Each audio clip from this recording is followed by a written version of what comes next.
Cool, All thank right, you. here they come. Hi, Zeffy. I haven't seen you in a minute. Nice to see you. Hi, Jen. I don't know which Jen it is yet, but welcome. Welcome to our tea talk on July 18th. We have a special guest with us this month. We say that every month because we only have special guests with us.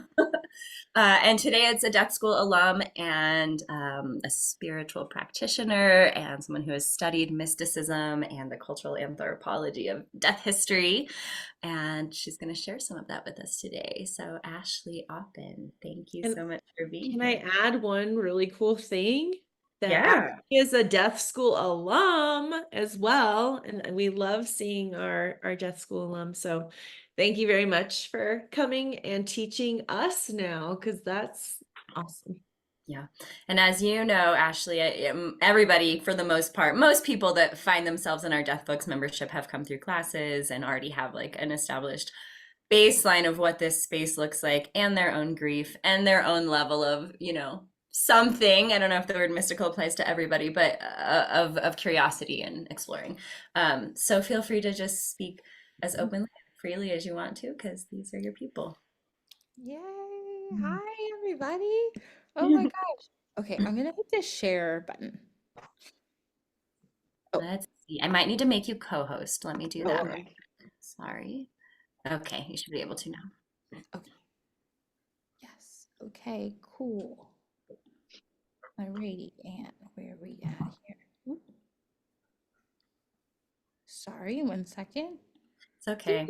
If it wasn't clunky in the beginning from a tech aspect, it wouldn't be Death Waves. So. Of course. That's not true. Some of our stuff's really beautiful, but when it's just a little Zoom, this is how Zoom is. How we do it. Oh, that's Yay. pretty though. Okay, yay, got it up. All right. Amazing. Cool. Okay. Oh geez, look at that. Okay. Hi everybody. So, like you said, they said my name's Ashley. So, today we're gonna talk a little bit about rituals, ancestor veneration, psychopomps, a whole big amalgamation of death history and that kind of thing. Okay. So like Erin just said, my little introduction, I graduated from deaf school, which was an amazing experience. I'm also a nurse. I have a little podcast that I do, and I really love learning about religion and mythology and folklore. It's like my favorite. It's like my little obsession. I would never go to school for it because I'm too lazy. I just like to read about it. So, so I'm gonna start out with the first topic we'll talk about is where does death come from? So, like, obviously, we all deal with death. We know death. It's here. It's always been. But a lot of different cultures have pretty interesting takes on why we have death, which I always think is just absolutely fascinating. So the first one is the one that most people have heard of, and it's from the Abrahamic religions like Islam, Christianity, Judaism, and that's the idea of this original sin that the first two people, Adam and Eve, they disobeyed God, and then God got mad, and he was like, "Well, now you guys are gonna have to die sometimes." That was the one that everybody pretty much knows. Some of the other ones, so the second one is there is apparently a race. So between this is comes from Akan mythology. The Akan people is a big, it's like a bigger umbrella group of different tribes in Ghana and Togo. In their mythology, there's two gods, Tano. Well, there's more than two gods, but these two gods in particular. Tano, who's the god of war and thunder and lightning, was always arguing with Owuo. Owuo is literally the word for death in Tree, which is the Ashanti word for death. Um, Owuo is literally just this insatiable thing. It's not really a god that places judgment. He's just this thing. And Tano doesn't like Owuo, so they're constantly fighting to see what they're gonna do. And it makes sense because in this area of the world, the Akan people were known for war. So because of that, the god of war never really wanted his warriors to die. So he would say, listen, Owuo, I'm going to fight you every single time. They would race. And every time Tano would win, a warrior would live. And every time Owuo would win, a warrior would die. So that was kind of their thing of how death came about. Then overpopulation, and there's actually a whole bunch of stories in the world about either overpopulation or noise. It's really interesting. Like humans were just really loud. So like gods were like, we're actually really tired of them. We're gonna have to let them die sometimes because there's too many of them and they make so much noise. um, so one of the stories is from the Blackfoot tribe in the northern US. They believe that there's these two people, old man and old woman. Old man thought that people should never die. They should just live forever. Old woman thought that was a good idea to let them die. So old woman was like, you know what, we're gonna settle this with a sign. And when old man went to bed, old woman did some magic and she created a sign. So the next morning they woke up and they saw their sign, and old man was like, I guess he won. So now people die because of that. Then there's the Inca people in British Columbia, and theirs was about overpopulation also. So Raven wanted death because he said there's too many people and they're just really annoying. Coyote said, no, I think people should just die naturally in their sleep. Like they shouldn't die from accidents. Sometimes they will just fall asleep and die. But Maggot, Fly, and Crow all agreed with Raven because I guess they also just didn't like people. They thought they were very annoying. So then Raven's like, I win. Everybody agrees with me. But the first being to die was actually Raven's daughter. So once Raven's daughter died, he went to Coyote and was like, Coyote, I actually take back everything I said. I actually really don't like this. And Coyote said, Coyote's also a trickster. So Coyote said, absolutely not. You cannot change anything. This is how it's going to be now. The other one, people making too much noise. This involves the demigod Maui that most people know from Moana. Maui was swallowed up by what was night. And if he was able to escape night, people would be immortal forever. But because he had a bunch of bird friends who decided to start telling jokes in the middle of the night, they all started laughing really loud, and night heard them. And night crushed Maui to death. And because of that, there is no immortality. And the last one is in the Hindu religion. Brahma, who is the creator of everything, he looked around and was like, yep, made way too many people. This isn't good. And he frowned and he's like, And all of a sudden, out of the corner of his mouth, this goddess in a red dress came up, and her name is Mityu. And Mityu became death. And when she came to life, Brahma told her what her job was. Like, people are going to die, and it's going to be your job to handle that. So she started crying. She was inconsolable. And then Brahma explained to her that without her, there was no cycle of life. There was no moving forward. That she was actually the reason new things came and babies would be able to be born. And then she was okay with it. Then she was like, okay, great. I have a purpose. Thank you. So that's some mythology on that. Okay. So then, how long have we had death rituals? So the earliest known gravesite was found in South Africa in 2001, pretty recent actually. And it's thought to be from 200,000 BCE, which I can't even believe they know that. I think that's fascinating. So they found a little boy, toddler, in a blanket wrapped in a shroud. So obviously they said even these people who, I'm not a scientist, but early Homo sapiens, I'm not sure which area that lands in, but early humans had reverence for death and took care of their dead in some way. Think about it. They covered him. They put him in a safe place, like a cave where animals couldn't get at him. So that shows that they really wanted to take care of this little boy and make sure that he was safe. Okay. So now, ancestral worship versus ancestral veneration. I wrote this little thing, but I'm just going to talk. So in the English language, we don't have a good word for veneration.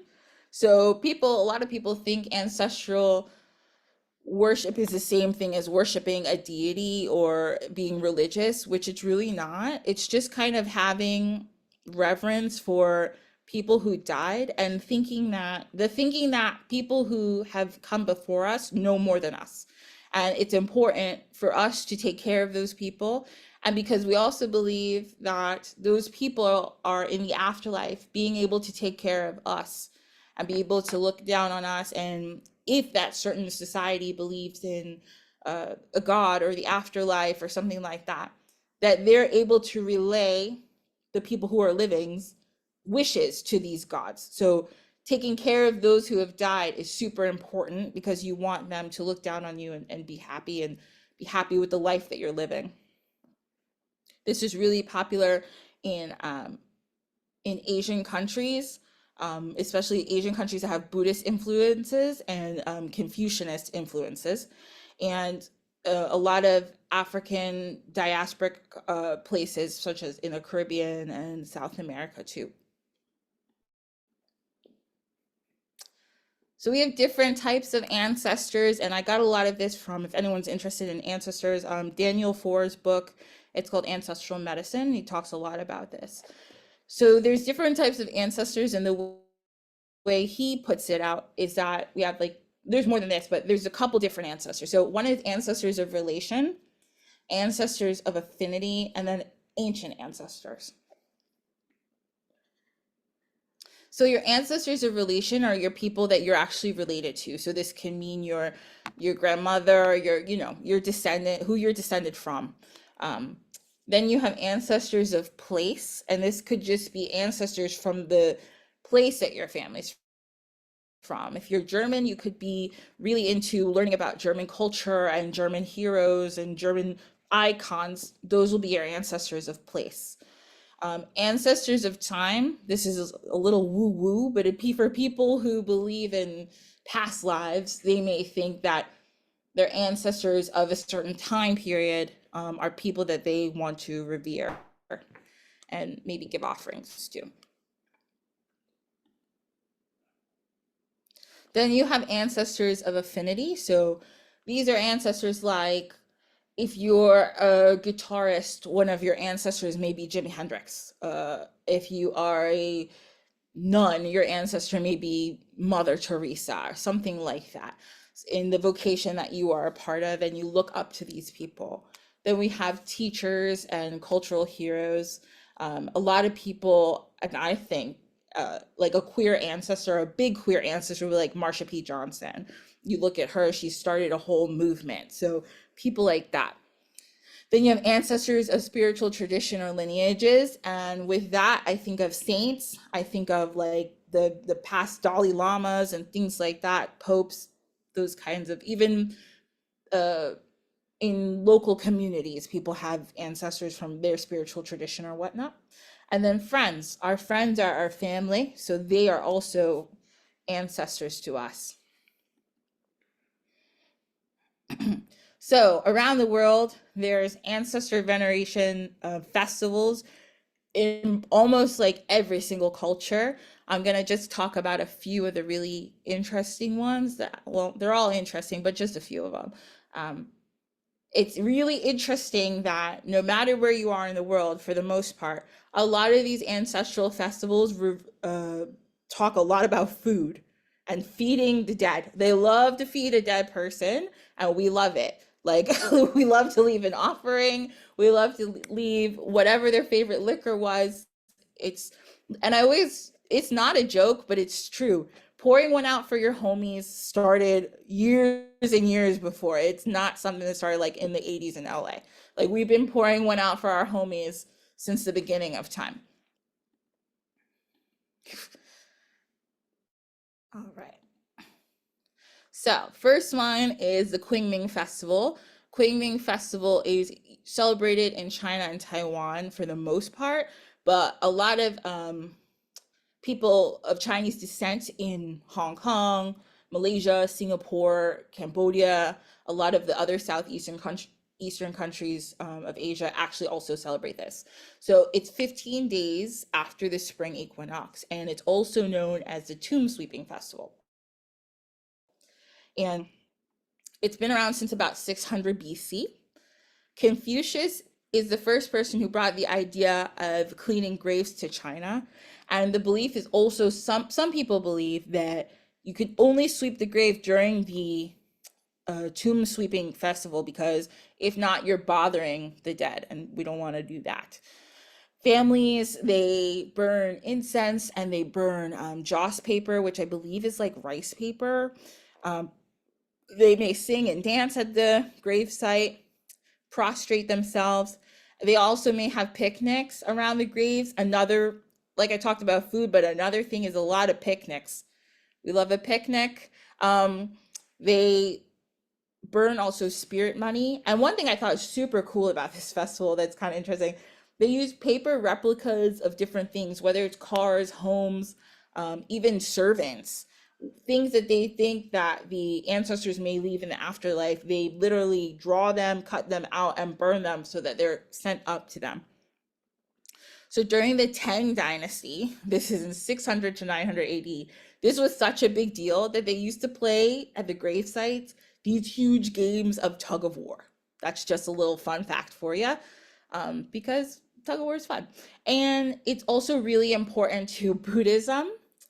They say that in some areas, they say that if somebody dies with guilt, the only time that person who's died is able to eat is during the Qingming festival. So it's really important for the family to bring them some food because they've been hungry all year. They're starving. Okay. So then we have the Egungun Festival. The Egungun Festival, short interlude. The only reason I know about this is from my fiance, because I asked him one time, he's from Nigeria. I asked him, do you guys have Halloween? He said, yeah, we have Halloween, but it's way scarier. And I said, tell me everything. So this is Yoruba / Nigerian Halloween, basically. So it is a festival that happens around Harvest Festival, which is in late August. So there are these specific families, they called Egungun families, and they're like almost like the keepers of this tradition, but the keepers of the spirit. So you see these really ornate costumes. These are really ornate ones. There are certain areas, like where my fiance is from, he says the costumes aren't usually this serious, but these are in mostly Benin, which is like, they're really deep into the Egungun festival. So during this festival, these families, they dress up, they make these costumes, and they are said to then embody the spirit of Egungun. Egungun is like your ancestors. The ancestors during this time come down, embody people. And if you can notice in the pictures, I know they're a little blurry, there's no part of the skin is supposed to show. Because in this body, all of a sudden, the person is no longer a person. You're not supposed to see a human. You're supposed to only see the spirit. And in the spirit of the person, their voices are different. And what they do during this festival is they go around to people's houses. They can bless people. Say there's a woman. My fiance said this is a very typical thing. There's a woman who maybe she cannot conceive. So she'll wait to the Egungun festival. She'll save up some money. And she'll just be going up to these spirits. They'll come to her house, but also they parade through the town. And she'll give them some money, or she'll give them food. And they sit there and they bless her. And they say that, you're going to have a baby. And they put blessings on her. Or if the family's having financial problems or whatever has happened. So these are the spirits of the ancestors who only come down during this time. Sometimes also it could be fun because they run around basically, and the kids kind of mess with them, but they can beat kids during it. Like, it's a whole thing. But it's interesting. Then we have Fama di Hama. Fama di Hama, this is a celebration that is celebrated in Madagascar. So the Malazi people, they're closely related to Polynesian people, and there's very similar events that happen there. So you can see in this picture, the top, the white shrouded thing, that is somebody's body. What they do is they take the bodies of their ancestors. These could be very, very old ancestors, and they rewrap them. And on the rewrapping, they write their name. And this is so that they never forget who they are. They never forget their name. And this becomes a community. Like, you see these people are happy because this is a community celebration to remember, like, yeah, this is so-and-so. Like, let's say his name was Johnny. It's not, but like, he's like, this is Johnny. He was great. Let's talk about him. Let's remember Johnny. And like, it becomes a whole celebration that everybody participates in. And it makes everybody happy to obviously remember this person that they probably thought was pretty awesome. So I think Famadi Hama is pretty cool. All right, okay. And then we have the Kite Festival. This happens two towns in Guatemala. Santiago, not gonna say this right, I'm gonna try my best. Zacatipaques and Sampango. So they make these huge, like you can see, huge kites. It can take them months. A lot of the times it's the children or the youth who work on these kites. They put wishes and things that they want different people in the town. Each family, a lot of the time, makes a kite. Or different groups, depending on what they want. They put messages for their ancestors in them, and they fly the kites because they believe that then the ancestors are hearing their prayers and their wants and their needs.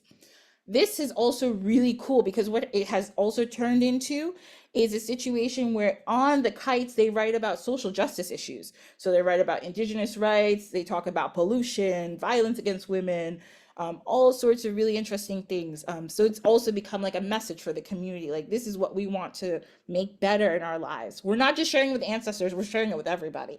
These are our hopes and wants for the community. So death is always bringing people together in one way or another. All right, now we'll talk a little bit about some afterlife beliefs. So obviously, I always like to say, before modern day psychology and therapy, our ancestors didn't have any of that.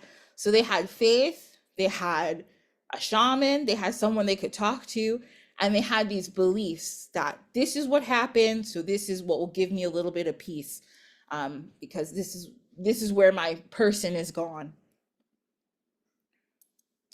So again, there's like everywhere in the world, but I'm just going to share some of the interesting ones I know, or some of the lesser known ones. So the first one is Aztec or Nahuatl. I always say it wrong. It doesn't matter. It's Aztec. I'm just going to say for now. I'm so sorry. Does matter. I didn't mean to say it like that. Anyway, I'm so sorry. So, okay. So Aztec mythology. Aztec mythology is real interesting. So the world below us, the underworld, is called Mictlan, and Mictlan has 9 levels, and it takes 4 years to get through the whole thing.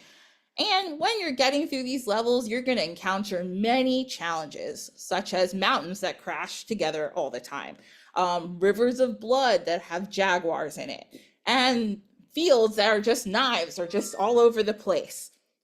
That's really rough, but it's okay. You're going to get through because you're going to have a guide, and it's going to be this guy in the middle. He's Shawat. He is the god, he's like the god of death, but he's also in charge of the other Psychopomps, which we'll talk about in a minute. So there's also different destinations depending on where people die or what they die from. Warriors who die in battle, they are sacrificed, warriors who die in battle or people who were sacrificed, they go to the east and they accompany the sun to come up. And women who died in childbirth, they go to the west and they help the sun set. Then if somebody died from drowning or disease or some other unfortunate accident, they go to Lalocan, and Lalocan is owned by the god Lalok, and he's in charge of death and disease and accidental death. So he goes and takes care of all those people because he's probably like, I'm sorry about your death. It just happened. Didn't know what to do. I'm a god of these things. So they go there. Then we have Zoroastrianism. Zoroastrianism is a very ancient religion from Iran. A lot of people believe it's the basis for most of the Abrahamic religions, actually. It's not on this slide, but in Zoroastrianism, they have these, you can Google them. They're called Towers of Silence. They're these huge towers in Iran, and they can't use them anymore because the government says no. But what Zoroastrians believe that the earth and should not mix with a decaying body. So what they would do is take the bodies, put it on top of the Towers of Silence for the vultures. And they believe that was better for the earth, which if you think about it, back then it was, right? You don't want to put a body near a water source or something like that. I love how like all the logic comes into mythology too, because it's like back then they were like, yeah, this isn't a good idea. We don't want to get sick, right? When Okay. we went to the human composting conference, they were talking about this is the greenest option, and one of the scientists was saying, well, actually, the greenest option would be if a wolf ate you and like pooped you out into the forest. We were all like, what? But it's like exactly what you said is like truly to be consumed by something else would be the greenest way to go. So they knew that back then. Exactly. Yeah, they were like, this makes more sense to us. And their logic was literally like, well, we don't think it's good to mix these different elements, right? And I was like, yeah, that makes complete sense to me. So in Zoroastrianism, when somebody dies, they're said to go to this bridge. There's an argument between whether the bridge is the judge or Arua Mazda, who is one of the god of light, is the judge. We don't know. It's okay. Either way, everyone ends up on the bridge. And at the end of the bridge, they see a woman. Her name's Dana. Dana either looks one way or the other. So if the person is, quote, good, Dana is this beautiful woman. And she's like, hey, come with me. It's all going to be good. And she takes them to the House of Songs, which just sounds really cool. And they go live with angels and they just live in this beautiful paradise all day. If the person was, quote, bad, they would see an old hag who would attack them, and they would be dragged to the House of Lies, which was cold and dark, and there was no food, and everybody was not happy. So that was Zoroastrianism. Again, you can see kind of how it's like related to a lot of the like Abrahamic religions that like thought about like heaven and hell. Then we have Sumerian mythology. And in Sumerian mythology, they believe that everybody goes to this place called Kur or Ikora. And there, Irkala, sorry. And there it's very dark and dreary, and all the people are able to eat is dry dust. So what they would do is that they would put holes in people's graves, and if your family loved you, they would come every so often and pour some water down there for you because you were thirsty. Also, if your family loved you or had enough money, they would give you some stuff. And when you died, they would bury you with said stuff. And that was for the god Utu. And when you gave stuff to Utu, he was like, oh, no problem. I'm going to give you some water down there. I'm going to make you real comfortable. But again, it was only if your family had stuff. Again, this is a common theme that everybody sees, people being buried with things that they may need or an offering. Very, very common. Okay. We'll talk about some psychopomps. So what are psychopomps? We all know psychopomps because we're hanging with the Deathwives, and they've talked about that before. We know what we're talking about, but like a refresher. Psychopomps are these guides, and they're usually not the judge. Well, they are never really the judge. They're just the ones who guide you to the afterlife, take you over. Because when people die across the world, everybody was like, how are they going to know how to get there? So in each culture, they're like, we know. There's somebody who's going to carry them along. Death doulas are literally, like I like to say, death doulas are living psychopomps. They're people who are literally guiding people to the afterlife, and I think that's super beautiful. Okay, these are some of my favorite psychopomps. One of them is Frau Berchta. I love Frau Berchta. So Frau Berchta is an alpine goddess, so she's like Lower Germany, Swiss area. And she is a psychopomp specifically for kids. So people who have had miscarriages, abortions, babies who die early, children who die early. She specifically comes and gets them. There were stories that mothers, even living children, mothers would wake up to hearing their crying baby, but then they would see Frau Berchta picking them up and feeding them and rocking them to sleep. So she didn't only deal with kids who died, but she just loves children. Anybody who's upset, she comes to comfort them. She's said to live in this subterranean garden full of beauty and happiness, and just has her band of merry children, and they all hang out there and everybody's happy. What a comforting thought, you know, like to these moms. Like, of course, they're in total grief, but to know that their kid is with Frau Berchta, who's going to take amazing care of them, and they're going to be happy with all the other children. There's a story that people talked about. So there was a mom who was grieving her son. He died really young, and she was crying in the middle of the night and woke up, and she saw this gorgeous woman followed by a band of kids. And she looked out, And then she sees a little boy at the end of the line carrying this huge bucket, and he's struggling, and she realizes it's her son.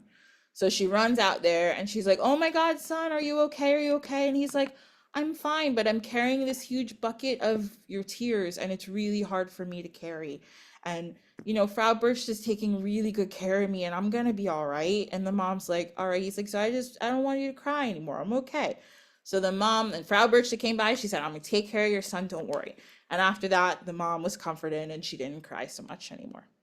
I love Frau Birch just so much.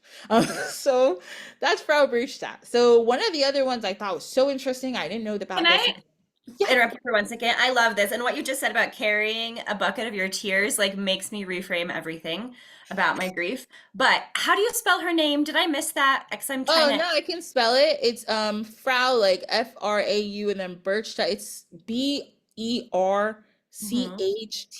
It's spelled a whole bunch of different ways. Sometimes it's with a P. Okay, Yeah, cool. but Thank you. no problem. I love Frau Birch. She's one of my favorites. Really cool. I didn't know about her. Yeah, she's great. And then the Aurora Borealis. So in some of the real Arctic tribes, including the Inuit people, believe that the Aurora Borealis is lights that guide the dead to the afterlife. I was like, what? I didn't know that. That was so cool to find out. Oh, one of my other favorites is dogs. Oh, I never was a dog person. My sister just got a dog. I'm completely obsessed with this dog. Like, I buy her toys all the time. It's a problem. Anyway, so again, for the Aztec people, they regarded dogs as sacred, and they would sacrifice them along with humans sometimes. So somebody died, so that the dog could carry the human to Mictlan. One thing that I love it so much, if somebody had a dog and the dog passed away, because dogs don't live as long as humans, when that person died, a lot of the time on the other side of this river that they have to cross, they will see their dog, and their dog will come get them and bring them across the river. There's several dogs across the river. If you don't have a dog, don't worry. There's a lot of dogs who are ready to help. If you see a yellow dog, that dog's coming for you because he's ready for his trip to help you over. If you see only white dogs, it means that you're going to have to wait because those dogs all just got washed and they don't want to come across today. If you see a black dog, he's already been over. His day is done. You're going to have to wait. He had a long day of carrying people. So I thought that was interesting. And then in Celtic mythology, we have foxes. So a lot of times foxes are seen as psychopomps, and not only just tricksters, they are seen as tricksters a lot, but they also help people over to the afterlife. Okay, and then just a few more. So I'm gonna talk about this guy because in my notes he's a little ahead. Okay, so then we have Azrael, the angel Azrael. So this is in Islam. Azrael depicted here is not how Azrael actually looks. Azrael has 4,000 wings, 4 faces covered in 1,000,000 veils, and he has as many eyes and tongues as there are people on the earth. Sounds very frightening, so we're just gonna, he's presented in this form instead. Because he's like, I don't want to scare people. How overstimulating would that be? I can't even imagine the sensory issues that would cause. People would fall apart just at the sight. So they said, let's revamp this. Let's make this a little easier to take in. The name also means the who helps God. That's also what his name means. His job is to write the names of people in the book of life and erase them when they die. And he doesn't decide when people die. In Islam, Allah, he writes the name of the person who's supposed to die on a leaf, and he drops the leaf. Azrael picks it up, and then 40 days after that, he goes to get the soul, which is interesting because Islam, they have a 40-day mourning period. So I don't know if that has something to do, but I'm assuming it does. How my man Azrael got his job was that when God created Adam, he sent down Michael, Gabriel, and a different angel, Israel, to gather some dirt and from the earth to make Adam. But the earth was like, I'm not giving any dirt. So God sent Azrael because I guess he knew Azrael doesn't take any of that. So he went down, forcibly took the dirt, and when God went back, God was like, I'm rewarding you with releasing all the souls from their bodies when they die. Okay. That's that story. Then we have our traditional Grim Reaper, who I didn't know the Grim Reaper was based on a mythological character, but of course he is. His name's Anku. He comes to us from Brittany in France. He is the servant of death, and the lore around him is that, well, one of the lore is that Anku's the last person to die. The last person to die on New Year's is the person who replaces Anku for the new year. So apparently they say he wasn't just one person. Every year he's a new person. He usually would, in the old days, he would carry around a cart. Now they say he drives a car. He modernized a little bit. But he's usually covered in the black robe, your typical Grim Reaper with a scythe. And sometimes he wears a hat. So then we also have, oh, this man. So Agni. Agni is from the Hindu religion. Agni is the spirit of fire, which makes perfect sense because the traditional way of disposition in the Hindu religion is fire cremation. So he literally carries the soul, since he is fire, to the afterlife. That is his job. He also has the power to grant immortality if he wants, and he can cleanse the soul, the sins of people before they die. This is just a special case in how mythology mixes again with science. So there is a idea of this thing called Abiku children. This is also comes to us from the Yoruba people of Nigeria. Abiku means born to die.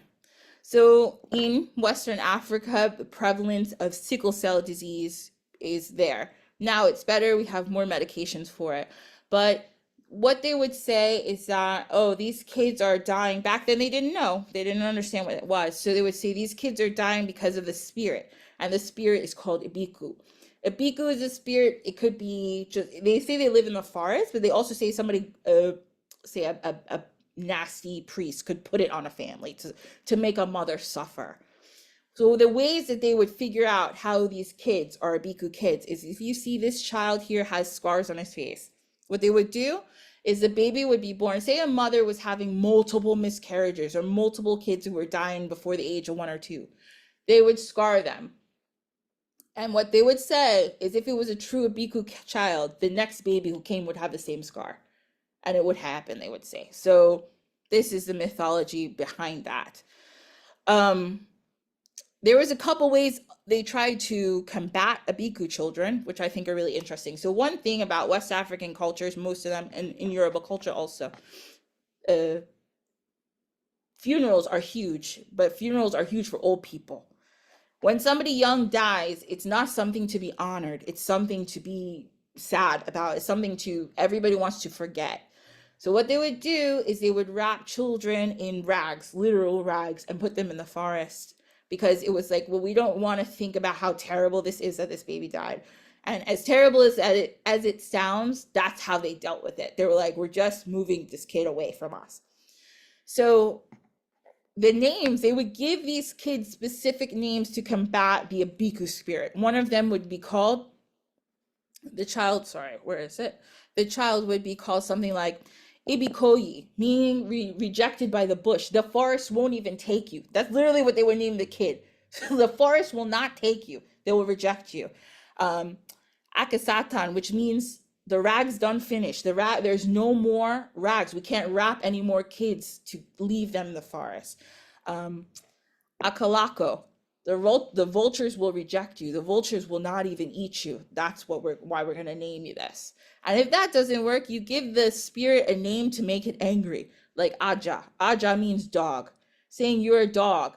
Literally, you love the kid, but you have to give them this name to piss off the spirit so the spirit will leave. So these are just kinds of the thinkings that they had to agitate and upset the spirit. All right. And lastly, I just want to go over just a few, and then we're going to be done. These are just some of the interesting death deities around the world. So this guy up here, he's very scary. His name is Erlik Khan. He's from like the Turkic, so think like Uzbekistan, Mongolia, Afghanistan, some of the tribes there. That's where he's from. And he lives in this copper palace, and he's literally the god of death and plague and evil spirits. So people, when there was a plague, they would give offerings to him to be like, please stop killing everybody in the town. Like, here's some food. So they used to do this all the time. Then we have on the side, we have this guy, Batara Kala. He's a Javanese god, and he's the Javanese version of the Indian Shiva. So he's the god of destruction.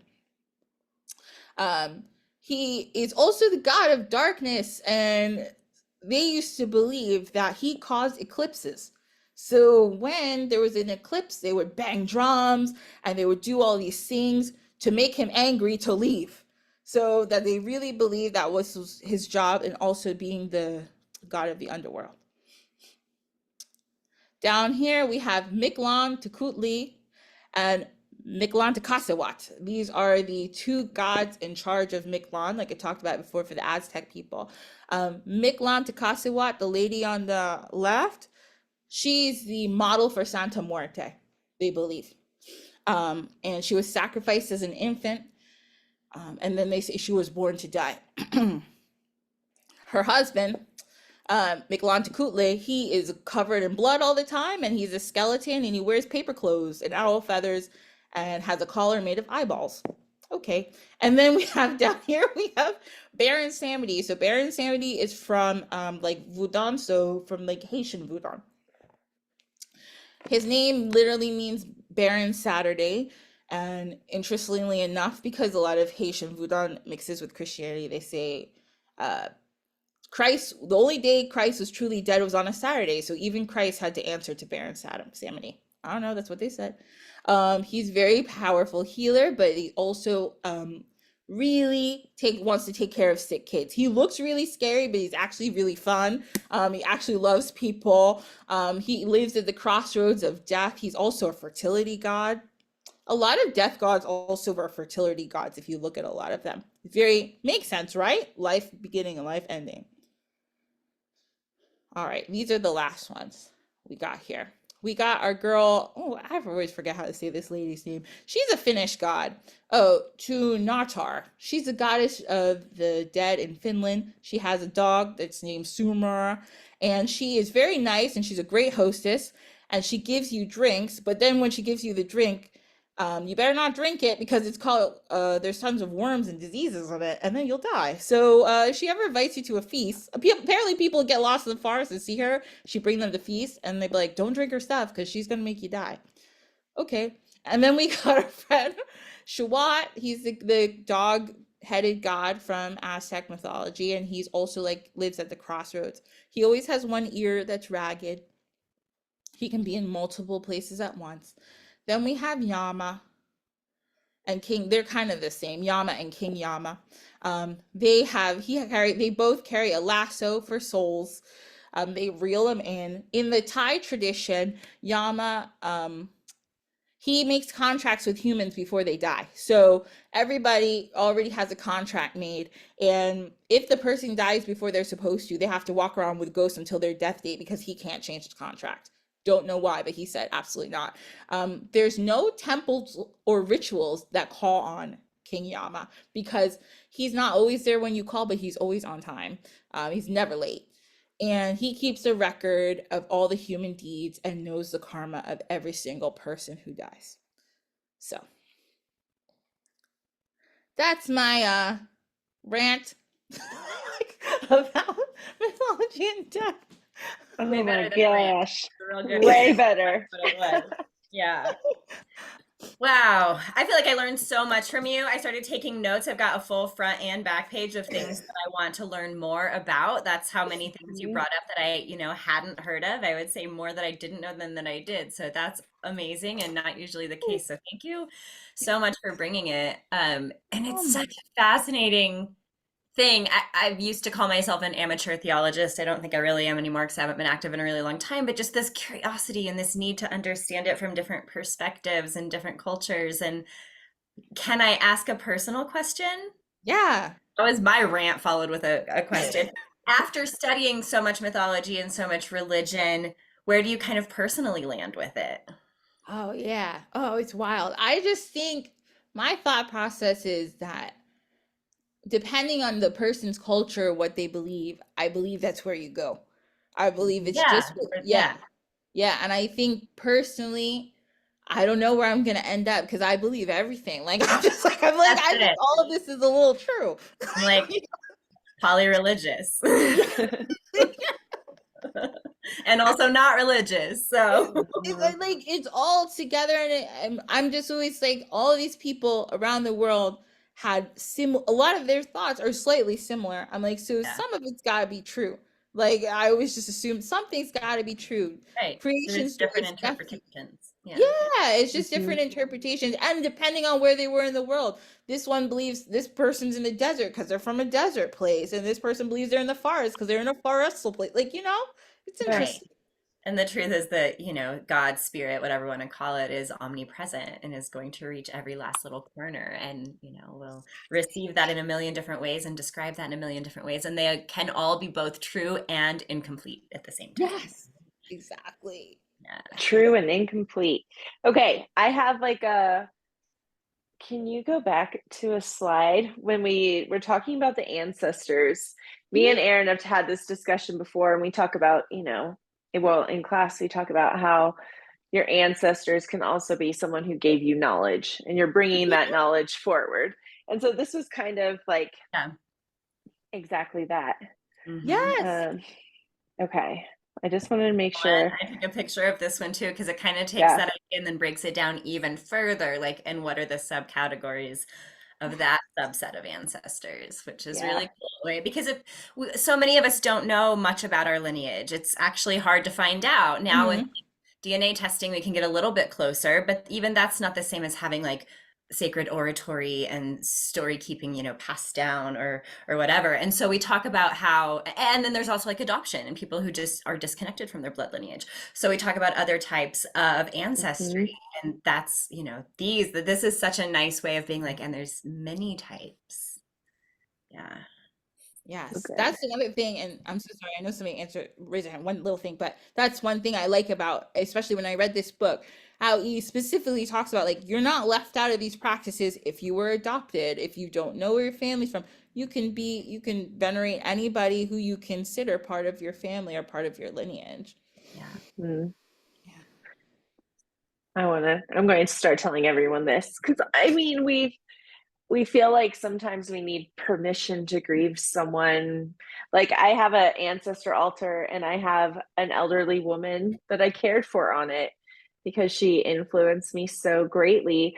But then her her granddaughter is my best friend, and I'm always asking like, is it weird that I like have your grandma on my altar? She's like, no, like more people to love her. But I think like letting people understand that you can have these ancestors and like honor them in your home. You can have something for Yeah. people you didn't know, like Yeah.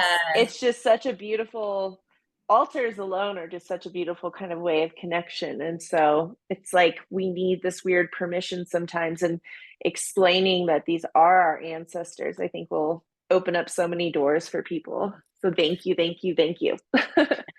Another example of that, Lauren, is just what you and I were talking about right before this, which was we had a client named Susanna that a lot of you have heard about in Mhm. our various classes. And her issue, like one of the things for her was that she didn't feel like she had a lot of legacy in her life. And Lauren and I were talking about how her legacy has become that we tell her story over and over again. We've told it to countless thousands of people now, and it has given them validation and comfort and a template for options that they didn't know that they had, right?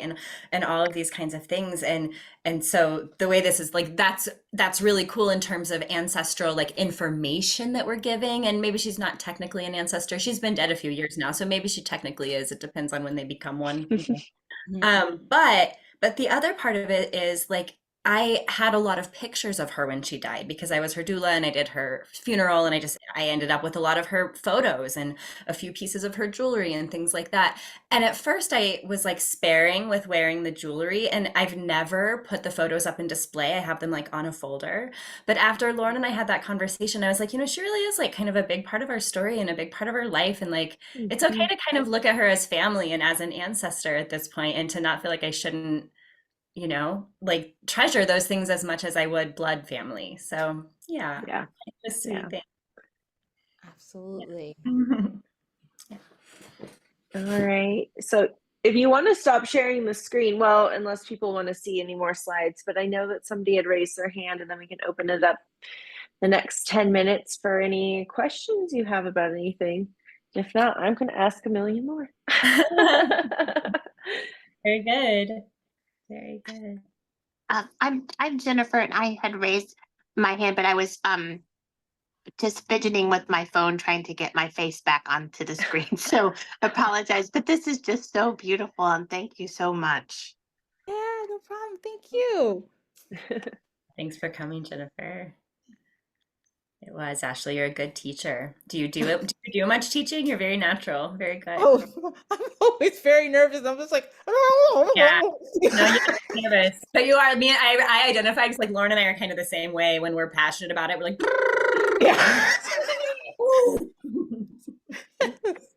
So in the chat, oh, sorry, I was just going to say, Go Jen ahead. just posted that there's a chapter in Rebellious Morning about grieving someone that you did not know but felt connected to. And I'm reading that book right now. So I was like, oh, perfect. You need to buy that book. Write that down. Oh yeah, there's so many Oh, people in our life. Yeah. I'm sorry. Yeah, there's people like I even thinking like I know people will make fun of people for like celebrities, but there's celebrities in your life that like to be honest, when Patrick Swayze died, I shed some tears because I've Yeah. been watching that movie Dirty Dancing since I was a kid, and I just thought he was so cool. Like I was like, Patrick Swayze is the coolest guy ever. Like, so I shed a tear because I was like, oh, this person who I've been watching this movie, I've seen that movie at least 60 times, like is gone. And I was sad, like so Yeah.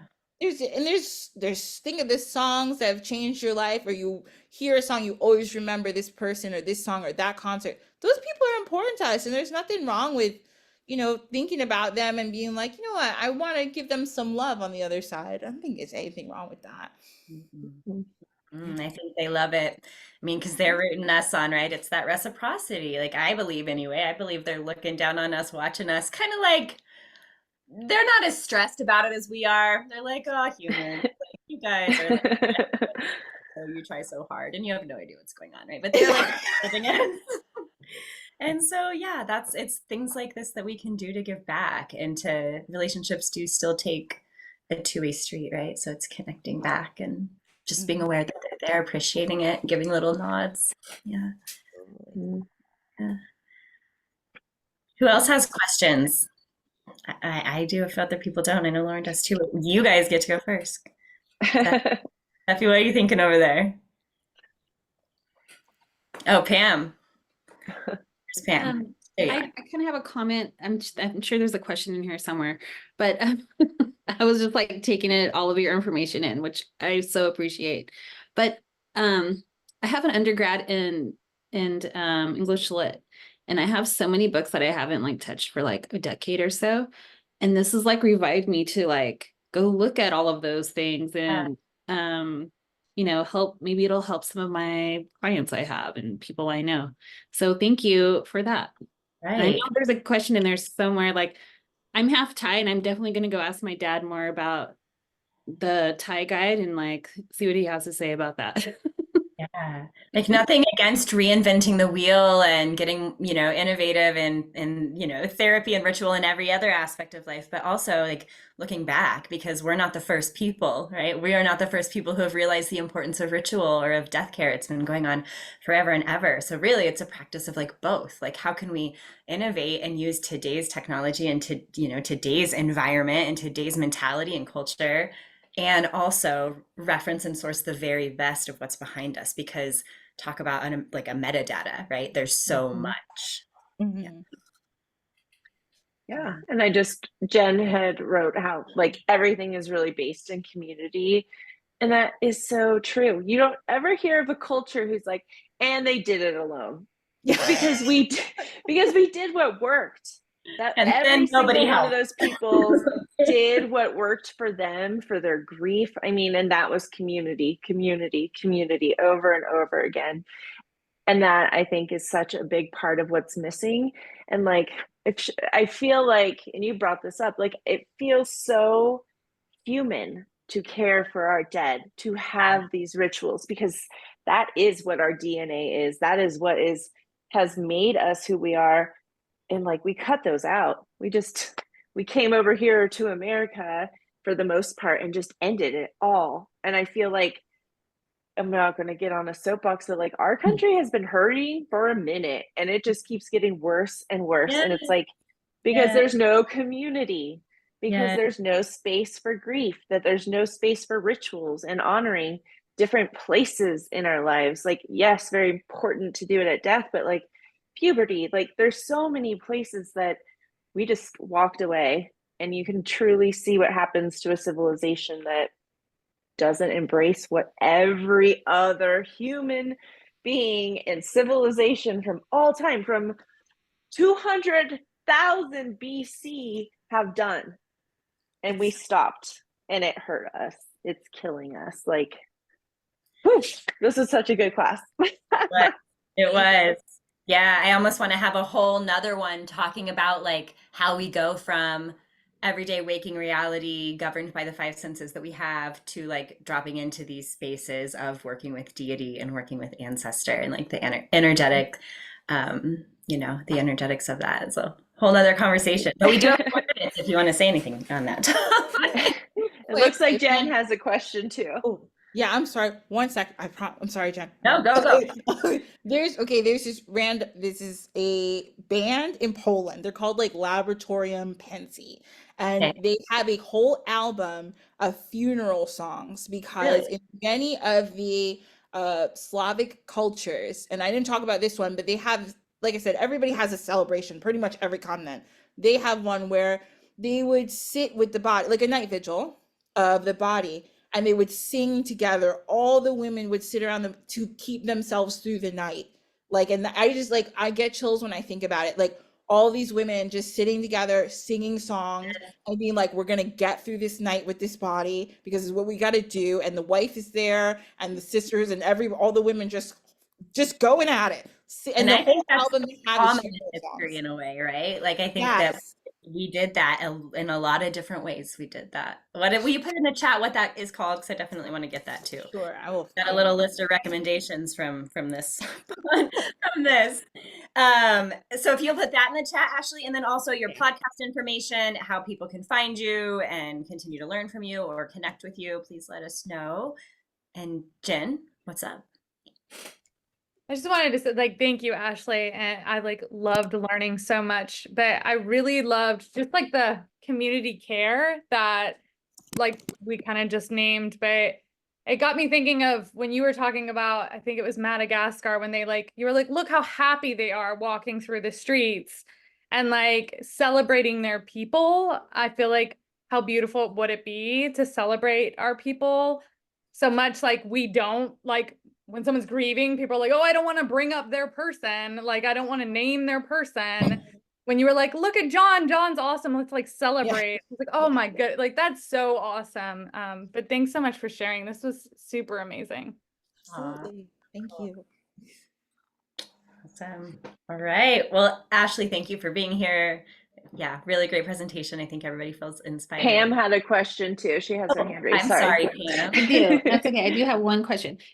Ashley, could you tell me a little bit more of the word veneration that you said like doesn't have an English, there's like no English word for it. I found that was so interesting. But you found like words for that in like your other research, like in your other cultures. Yeah, so I don't know exactly the other cultures like their word, but basically they would say that like in English when people think about veneration, they think about worship. So people are like, there's only one thing you can do is to pray to this god or whatnot. But they're saying ancestral veneration is not that. It's not praying to them. It's just saying, oh, this person was great. This person is closer to wisdom than I am. So I don't know the word to use, but different cultures have different words. Thank you so much. Thank you. All right. Once again, thank you, Ashley. I think we all absolutely love this. Everyone who's watching the recording, amazing, huh? We know. Did you put any Did you put your contact information in here? Oh yeah, I'll put that in And there. maybe say it too, because when people watch the recording, they don't get the chat. We've got a rich chat going on over here throughout. Sure. If anybody ever wants to contact me or ask questions, it's long. Sankofa Healing Sanctuary. It's all one word. SANKOFA. Healing Sanctuary at gmail.com. And you could just Google me. That's my thing. Yeah. And if you want to, if you can't find her, you can email us and be like, "How do I get a hold of that Ashley girl?" And we can.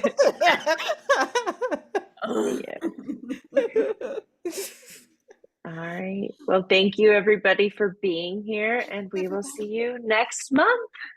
Thank you, Ashley. Thank you, everyone.